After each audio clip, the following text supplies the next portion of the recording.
Hello నమస్తే welcome to second inning with Naresh. నేను ప్రివ్యూలో చెప్పినట్టే జరిగింది.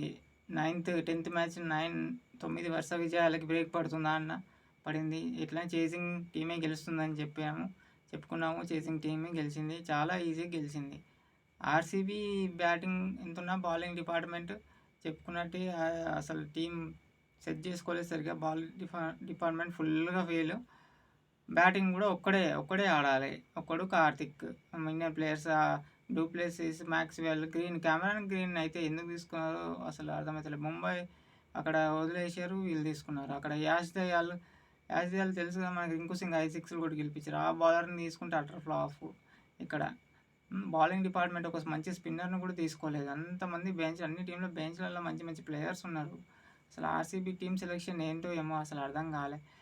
ఇట్లా మార్చుకోకపోతే ఈసారి కప్పు కాదు కదా, టాప్ 4కి రావడం కూడా చాలా కష్టం ఈ పర్ఫార్మెన్స్ బట్టి. విరాట్ కోహ్లీ ఒక్కడితోనే అవ్వదు కదా.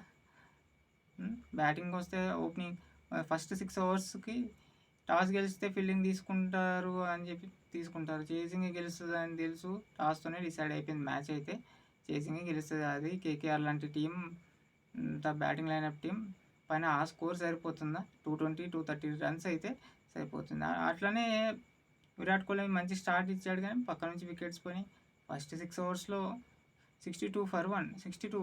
ఫస్ట్ 6 ఓవర్లో పవర్ ప్లేలో మంచి స్టార్ట్ దొరికినా కూడా ఫినిషింగ్ రాలేదు. మధ్యలో వికెట్లు కోల్పోయారు. Maxwell, green, డూప్లెసి, Rawat, Rajat Patidar. ఇక పట్టిదార్ పని అయితే అయిపోయింది నాకు తెలిసి. టెస్ట్ మ్యాచ్ నుంచి ఛాన్స్ ఇస్తున్నారు. ఇప్పుడు ఒక్కసారి డ్రాప్ అయిందంటే మళ్ళీ నెక్స్ట్ ఇయర్ కూడా ఫ్రాంచైజీస్ కూడా ఇంట్రెస్ట్ చూపరు. ఆల్మోస్ట్ క్లోజ్ అవుతుంది పట్టిదార్ది. బౌలింగ్ డిపార్ట్మెంట్కి వస్తే ఏం లేదు. కోహ్లీ గ్రీన్ కాస్త 33.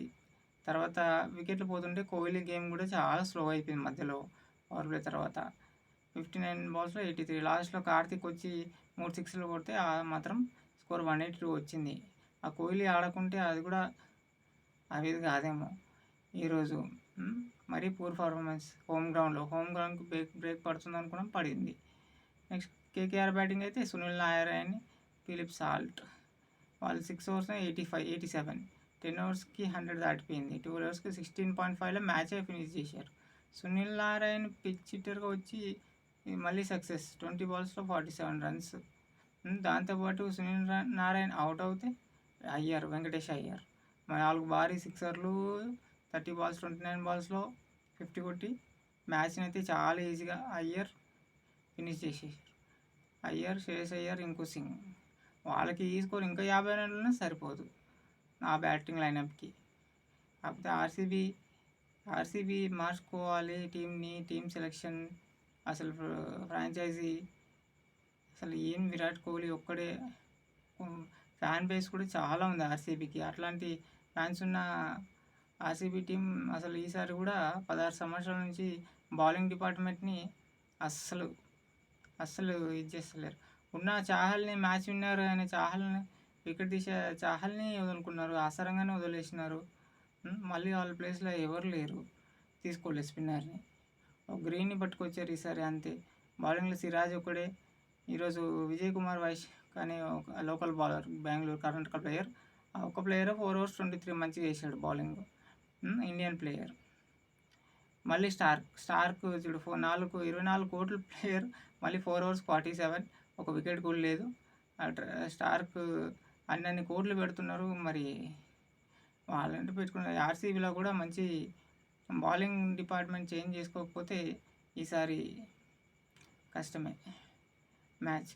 నేను చెప్పినట్టు చేసింగ్ అనుకున్నాం, చేసింగ్ గెలిచిపోయింది.